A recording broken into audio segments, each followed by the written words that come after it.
don't know. Anyway, I'm playing on a top team at the time, so I have to not... I'm organizing the LAN event, and I'm going to be casting there, so there's no way that I can play. So I decided to sub myself out with the greatest gamer ever to touch the Roma role, or the pocket role, Mikey A, MGE Mike Adams. Michael Andrew Adams.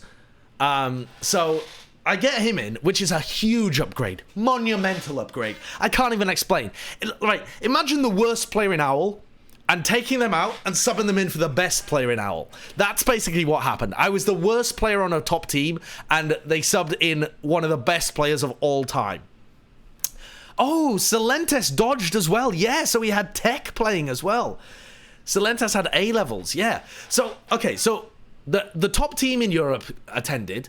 The second best team in Europe attended, albeit with 2 roster shifts, but 2 good roster shifts. And then 2 okay teams attended as well. This time, all of the players paid in advance. They managed to get there. It was... No! Was that the time that we had to... Oh my god, no. DreamHack Winter was the time that Epsilon bailed. That Numlocked and Mike bailed the first time on DreamHack Winter. And we had to create the 1,000 poops of the Poopocalypse. Okay, anyway, that doesn't matter. DreamHack Summer, though, we've learned from some of the mistakes. We're in a bigger area, production is better, we've got a handheld camera that captures player reactions really well. Swede Rage, yeah, with Rib and Beaven and people, that was crazy. But the production is much better. The production works. We've managed to create all of these things, we've got there, it all works fine. We've also... managed to get a bunch of casters, so it's actually got good casting. We've got Commander X, we've got Admirable, we've got Cadus. Who else did we have there? I feel like we had somebody else. Did we have Max there? Oh, Bren, of course, we had Bren there casting as well. I forgot about Bren. So we actually had a decent casting crew. Admirable and Cadus were some of the best casters in TF2. Commander X is always a fucking laugh. He's great as well. And then me and Bren were there to big up that side of it. And so we actually were set up for a good tournament. The problem is, again, I was a potato brain and tried to do too much. I didn't delegate tasks effectively. So even though we had a bunch of people working on production, I delegated production. Production was for them. I don't do that anymore. But I was administrating the tournament as well as had formerly been on one of the teams. So there's possibility of conflict of interest there anyway. But because the scene's so small, what the fuck are you going to do? Someone has to admin. And I was also casting. So I was having to make everything work and prep the run of show and produce the show, but also cast and also try and admin. And so one of the biggest issues was we had a sponsorship from Plantronics. Plantronics gave us what do you call them? Like soundproof headphones. The soundproof headphones were great. It was required as well because we had speakers blasting and there's so much noise in the exhibition area. They needed the soundproof headphones. So one of the things we've done is we learned from DreamHack Winter 2015, we need these soundproof headphones. So I'd got in touch with Plantronics, I'd acquired us some headphones. They were a title sponsor of the tournament, and in return they gave us some headphones. No money was exchanged. Oh, actually, no, there was some money. I think it was like a couple of grand. Also was sponsored. But okay, the main thing was the headphones. So all of these players have headphones, but one of the teams has a coach. And that's very strange in TF2. That's not usual. So, do you give the coach a headset? Maybe, but I didn't have a 7th headset. But then Cadus said, well, why don't you just ask Plantronics if they can give you another headset? VT Skyer, thank you for the Twitch Prime. So now, Cadus was supposed to be one of the players casting as well, by the way. Cadus was the coach of this team, the top team in Europe. No other team had a coach. Coaches in TF2 just not a thing. And so I was like stuck in a situation where I didn't know whether... I hadn't made any rules about coaching because it was such a foreign concept. I didn't have the headset to be able to give him a coaching headset. And then I also wanted him to be casting in the first place. But because Cadus is persuasive as fuck, he just decided to say... I can't even remember, but basically the sum total of it was, I fucked up the administration of this tournament massively. I think before both teams attended, I said no coaches were allowed. because I couldn't. Nah, that was it. I knew we were only being given 12 headsets from Plantronics. So I said, no coaches allowed. There's only 12 headsets. But when we turned up to DreamHack, there was an extra headset.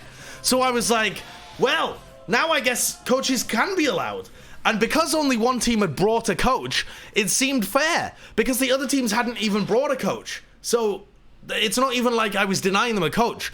But one of the teams said they would have brought a coach if they had been allowed an extra headset. So now I'm in an absolute Papega situation where I've created limitations and stopped coaches as the admin, and then those limitations cease to exist, and now I've just got a coach sat on the sidelines where I've got a thing anyway.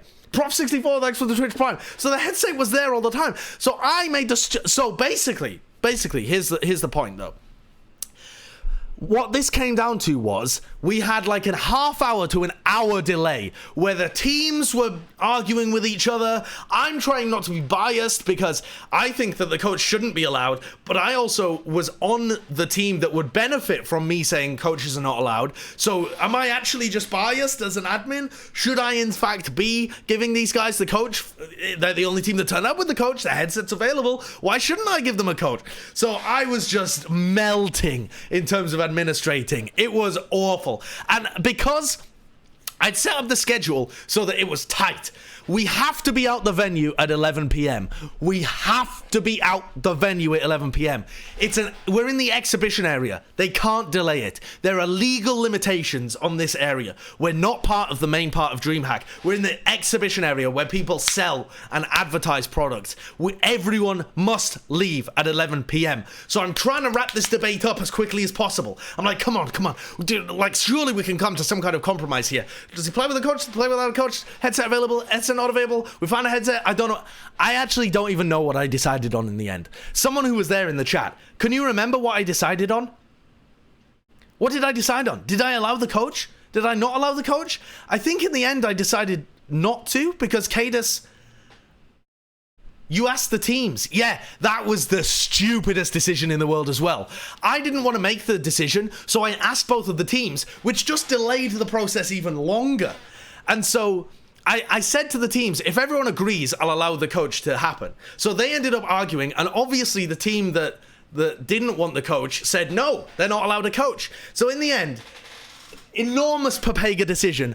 Basically, it just came down to the coach wasn't allowed, Cadus had to cast and do some like coaching in between the rounds, and we had delayed the tournament by an hour.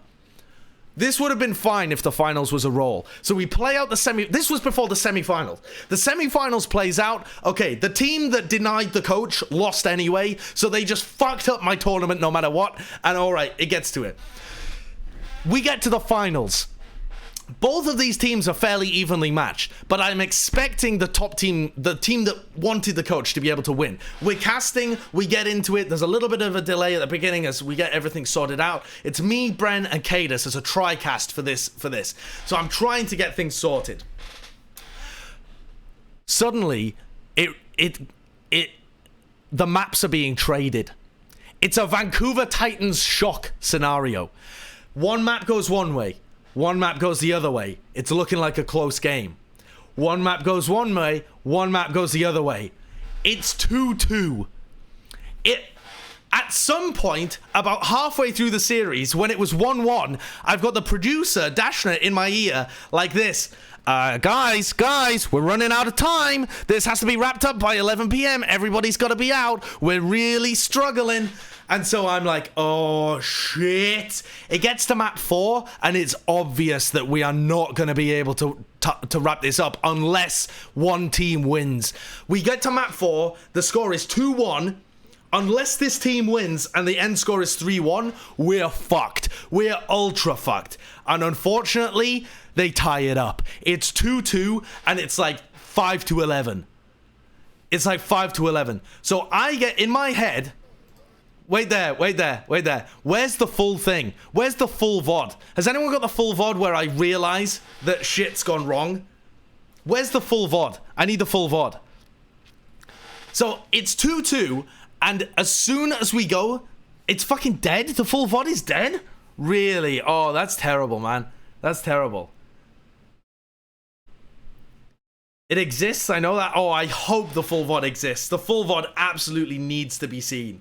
It's so funny. Because let me just explain what happened. In the fourth map, it's obvious that something is happening wrong. Because the producers are telling me in my ear, oh, here's the full VOD. Here's the full VOD. Oh, God tier. Okay. Onkaya, you're a genius. Hello there, welcome back to Team Fortress TV. All right, for starters as well, this is very early on in my casting career. I'm not the greatest host in the world.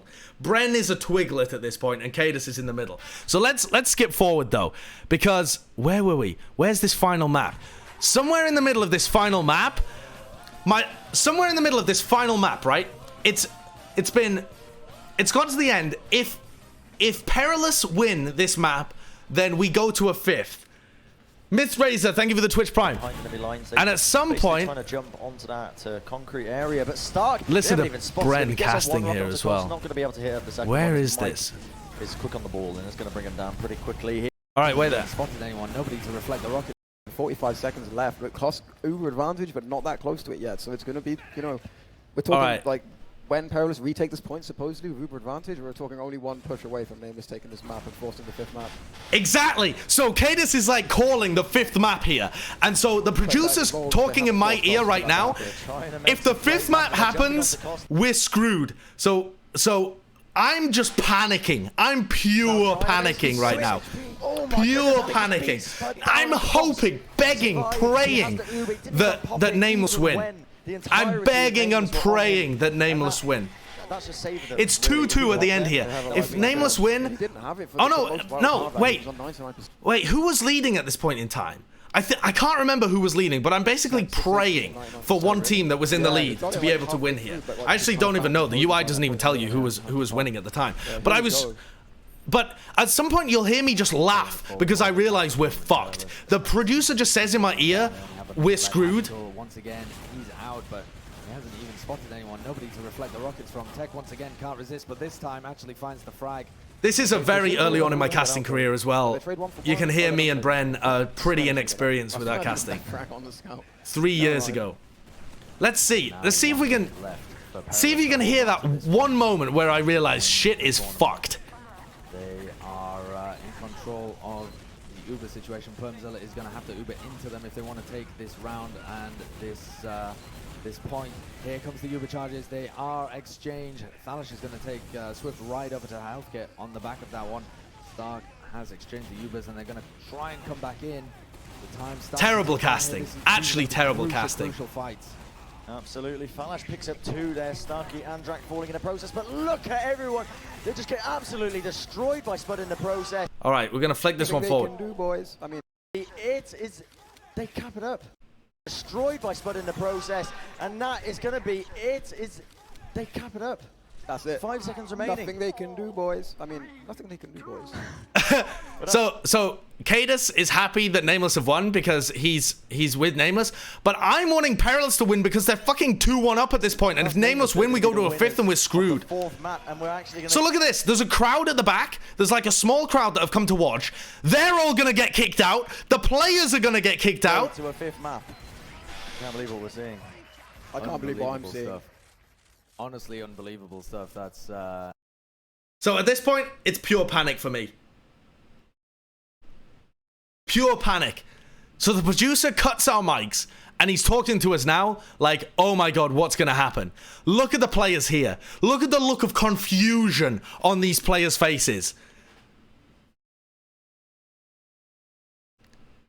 First of all, they don't realize that this fifth map is fucked.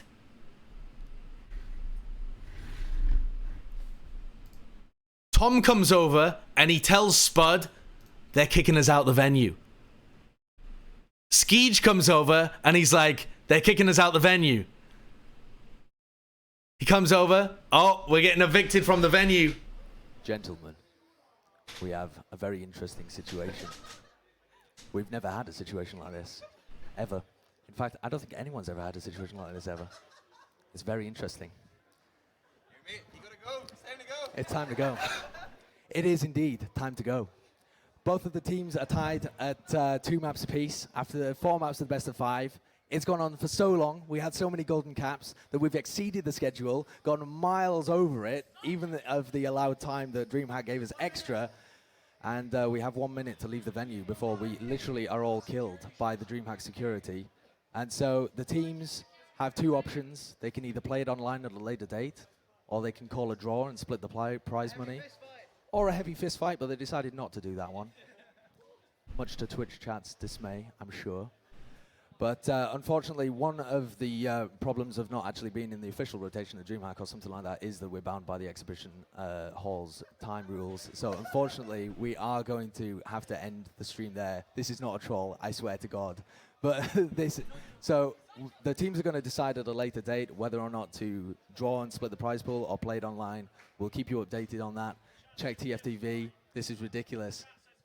We could go for a real fist fight as well. We could do that afterwards as well. There's a car park out there, but who knows? We'll probably stream on YouTube it or something, but we'll catch you later on Team Fortress TV. What a tournament. I was so done. So done. What a tournament. It was actually a great finals as well. It was actually such a fantastic finals. Every map was super close.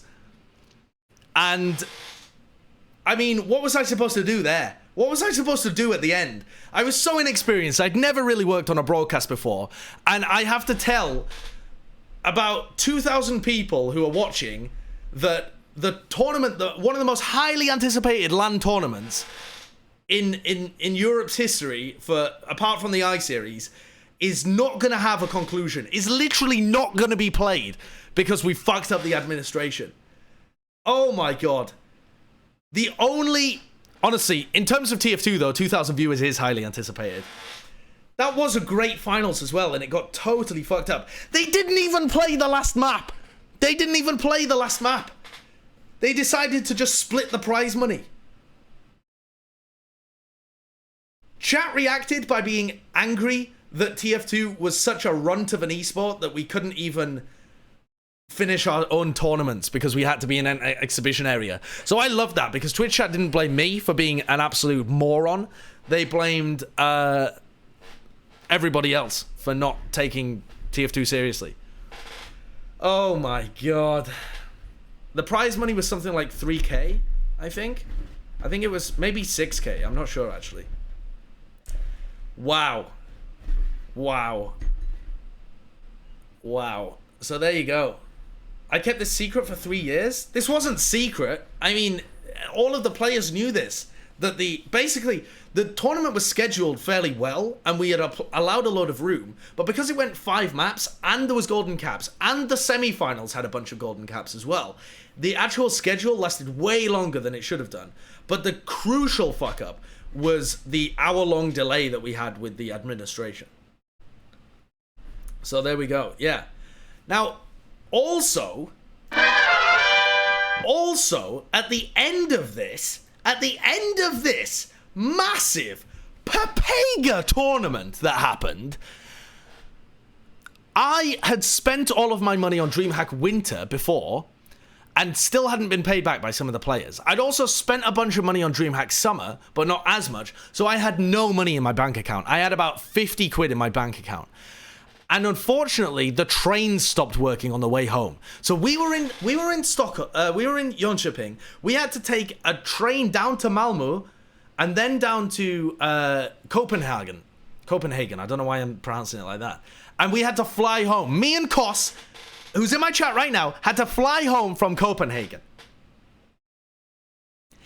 And I had no money in my account. And we missed our flight and got stranded in Copenhagen. Me and Kos missed our flight by 5 minutes because the train stopped working from Sweden to Denmark, and we missed our flight, and we were stranded in Copenhagen. We were running, dude. We were running to the airport. We were sprinting.